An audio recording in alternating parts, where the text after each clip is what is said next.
Welcome back to my channel, Advocate Narendra Madhav. Lot of people watching my channels and they appreciate all of my legal terms and my uh, contents.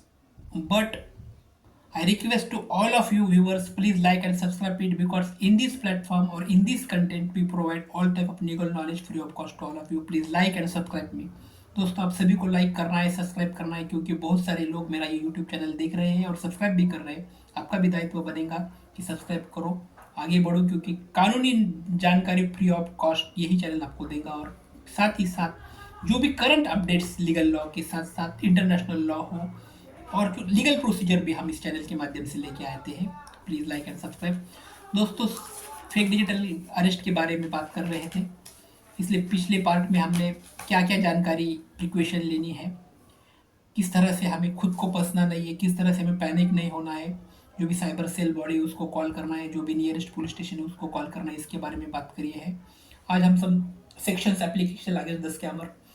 अगर मैं पहले ही बहुत बार बता चुका हूँ कि भारतीय संविधान में या भारतीय कानून के दायरे में डिजिटल अरेस्ट के लिए कोई प्रावधान नहीं है, लेकिन कोई डिजिटल अरेस्ट करता है तो वो बिल्कुल भी गुनहगार साबित होगा ही होगा।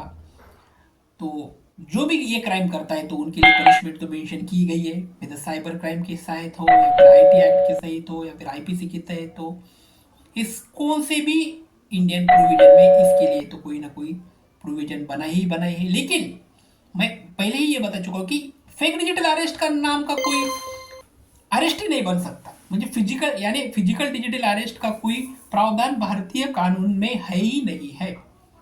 तो आपको जानना जरूरी है कि अगर कोई ऐसा टॉर्चर कर रहा है तो खटक से वहां से आपको माइंड आपका हटाना है, वहां से आपका माइंड सेटअप बिल्कुल चेंज करना है, वो कॉल डिलीट करना है और जो भी संबंधित पुलिस स्टेशन है, इंचार्ज पुलिस स्टेशन को आपको कंप्लेंट देनी है, ये आपका दायित्व बनेगा। चलो, आज कुछ इंपॉर्टेंट सेक्शन जो applicable against this particular scammer जो फ्रॉडलेंट है उनके लिए कौन कौन से सेक्शंस अवेलेबल है भारतीय संविधान पे, अब आईपीसी में देखेंगे। तो आईपीसी जो है Indian penal code play the very important role for this particular offences concern depending on this act. IPC के तहत सेक्शन 419 419 जो सेक्शन है जिसके तहत चीटिंग एंड पर्सोनेशन के तहत ये गुना साबित हो जाएगा, गुना रजिस्टर हो जाएगा कि अगर कोई डिजिटल अरेस्ट करता है तो सेक्शन 119, सॉरी, अगर कोई डिजिटल अरेस्ट करता है तो under IPC under section 419, IPC under section 420, 420 और 419 जो है ये इंपॉर्टेंट रोल प्ले करते हैं। 419 जो है चीटिंग एंड पर्सोनेशन के तहत जो भी चीटर है, पर्सोनेशन पीपल है और साइबर क्राइम करते हैं या फिर फेक डिजिटल अरेस्ट ही साइबर क्राइम के तहत आता है। और अंडर सेक्शन आईपीसी 420, आईपीसी का 420 देखेंगे तो उसके तहत चीटिंग एंड डिसहोनेस्टली, क्योंकि आप देखते हैं कि जो फ्रॉडलेंट लोकल है इनका इंटेंशन है, जो डिसहोनेस्टली का इंटेंशन है, वो कोई दिल से तो कोई अच्छी दुआ लेके तो ये काम करते नहीं, उनका इंटेंशन ही बहुत गलत रहता है, डिसहोनेस्टली इंटेंशन रहता है। तो उनके तहत 420 419 के तहत मुकदमा चलेगा, एफआईआर उनके रजिस्टर हो जाएगा ये सेक्शन के आगे। इसके साथ साथ आईपीसी का 468 438 जो है आईपीसी का 468 और 471 के तहत भी forging using fake government ID, अगर आप कोई गवर्नमेंट आईडी फेक रजिस्टर करते हैं तो उसके साथ 468 471 forger using fake government ID के तहत आपका जो क्राइम रजिस्टर हो जाएगा, आपको होता है तो वो भी क्राइम यहाँ पर क्रिएट हो जाएगा। तो ये भी याद रखना है कि IPC under section 468, IPC under section 471 forgery बनेगा, forgery using fake government ID. अगर गवर्नमेंट आईडी का फेक बन के उसका गलत इस्तेमाल किया जाता है, गवर्नमेंट आईडी का, जैसे आइडेंटी कार्ड हो, गवर्नमेंट लेटर हो या फिर गवर्नमेंट कोई कानूनी कार्यवाही के लिए जो भी लेटर हेड बनते हैं उसका अगर गलत इस्तेमाल हो तो under section 468 471 of the IPC play important role. उसके बाद सबसे इंपॉर्टेंट जो है तो इंफॉर्मेशन टेक्नोलॉजी एक्ट जो है 2000 का, जो इंफॉर्मेशन टेक्नोलॉजी एक्ट 2000 में जो सेक्शन है 66C और 66D, 66D और 66D, 66C और 66D, जो 66C और 66D जो है वो सबसे इंपॉर्टेंट है। इसमें क्या दिखाया है, 66C और 66D both have the same identity theft and cheating by impersonation using the computer resources। 66C और 66D में ये कहता है कि आइडेंटिटी थीफ्ट, जो आइडेंटिटी जो थीफ्ट है, जो गुनहगार है, जो चोर है, मक्कारी करता है, using cheating impersonation using the computer resources use करके कोई थिफ क्रिएट करता है, चीटिंग इम्पर्सोनेशन क्रिएट करता है, तो अंडर सेक्शन 66C और 66D के तहत ये क्राइम रजिस्टर हो जाएगा।